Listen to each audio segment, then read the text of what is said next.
हैं। Let's say कि अगर हम इसके सेक्शंस की बात करें, सबसे पहले अकाउंट क्रिएशन है, उसके बाद आपने प्रोडक्ट्स कैसे हंट करनी है, उसके बाद प्रोडक्ट्स लिस्ट कैसे करनी है, उसके बाद जब सेल्स आ जाती हैं आपके पास, ऑर्डर्स आ जाते हैं, तो आपने उसकी ऑर्डर फुलफिलमेंट कैसे करनी है।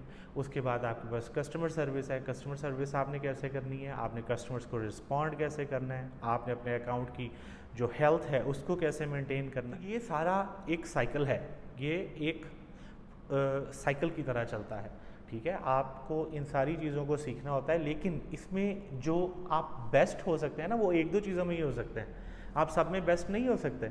ये ह्यूमन नेचर है, you can not be master in all.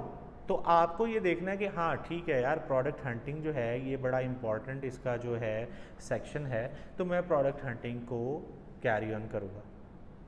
तो आपके पास अपॉर्चुनिटीज़ ही अपॉर्चुनिटीज़ हैं।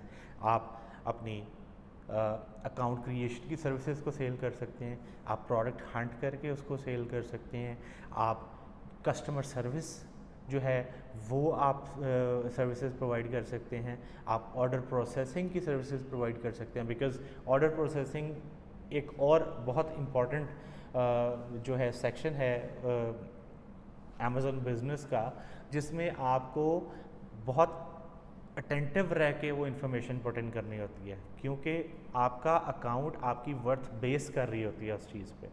अगर आप कहीं पे गलत इन्फॉर्मेशन, मिसाल के तौर पे आप इसका ऑर्डर इसको शिप कर देंगे, तो दोनों कस्टमर्स आपके नाराज़ होंगे और दोनों कस्टमर्स आपको नेगेटिव फीडबैक दे सकते हैं।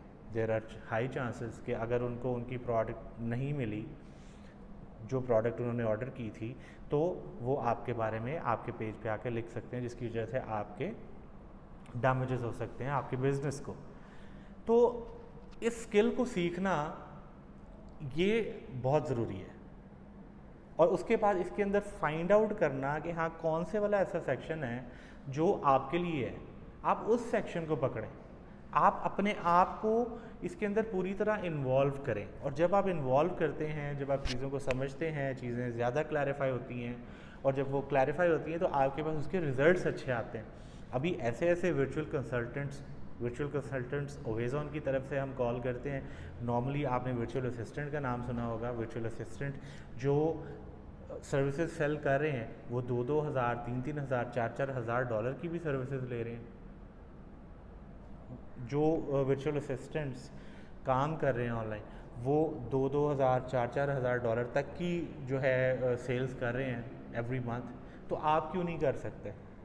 अभी ये वाली तो सारी बात हो गई हमारी ड्रॉप शिपिंग को लेके होलसेल तक की, क्योंकि उसके अंदर कंटेंट, उसके अंदर आपका अपना ब्रांड, अपनी प्रोडक्ट्स उसके अंदर शामिल नहीं है।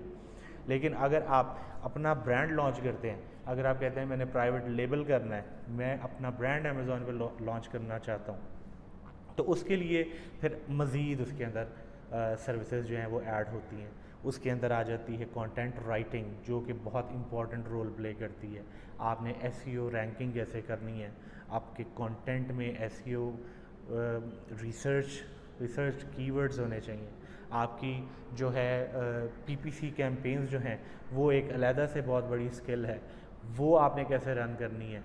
अभी बहुत सारे लोग ऐसे हैं, मैंने ऐसे कस्टमर्स को एक्सपीरियंस किया है जिन्होंने थाउजेंड्स ऑफ डॉलर्स स्पेंड किए हैं, लेकिन उनको वो रिजल्ट्स नहीं आए। उसकी रीज़न ये थी कि the people who were running their PPC campaigns were not the right people. ठीक है, तो ये बहुत इंपॉर्टेंट है। इस पूरे प्रोसेस में जब आप इस चीज़ को समझ जाते हैं, अगर आप सिर्फ अकाउंट क्रिएशन की सर्विस को समझ लें, ठीक है, अकाउंट क्रिएशन के डिफरेंट किस्म के चार्जेस जो हैं वो लोग अदा करते हैं। अगर आप फाइवर पे जाएं, आप वक्त पे जाएं, आपको वो रेंज मिलेगी $40 से लेके $100 तक, $200 तक आपको वो रेंज मिल सकती है जो लोग चार्ज करते हैं अमेज़ॉन अकाउंट क्रिएशन का। और अगर आप महीने के 10 क्लाइंट्स को सिक्योर कर लेते हैं तो आप इजीली $500 बना सकते हैं। अगर आपने 10 क्लाइंट्स ग्रैब कर लिए जो आपको $50 पे करते हैं, तो that makes you $500 a month. ऐसे ही प्रोडक्ट हंटिंग है। प्रोडक्ट हंटिंग की अगर आपने कस्टमर्स जो हैं वो आपने 5 कस्टमर भी अगर आपने ग्रैब किए हैं, तो उसकी भी रेंज डिफरेंट है। ड्रॉप शिपिंग की जो प्रोडक्ट्स लोग सर्च करते हैं, हंट करके जो सेल करते हैं, वो उसकी एक लिस्ट होती है, वो पर प्रोडक्ट आपसे चार्ज करते हैं। कुछ ऐसे हैं जो सर्विसेज ऐसे सेल करते हैं कि वो मंथली उनको पे करते हैं, वो मंथली एक उनकी तय हो जाती है कि इतने से इतने 100 products, 150 products, 300 products, 100 products, what ever जो नंबर डिसाइड होता है, वो मंथली आपको इतने पे करेंगे और आप उनके स्टोर पे इतनी प्रोडक्ट्स हंट करके इस कैटेगरी की, इस सेल्स रैंक की जो भी एक क्राइटेरिया है, उस क्राइटेरिया के मुताबिक प्रोडक्ट्स जो हैं वो आप उनके स्टोर पे लिस्ट करेंगे डेली, और वो आपको मंथली पे करेंगे इस सर्विस का।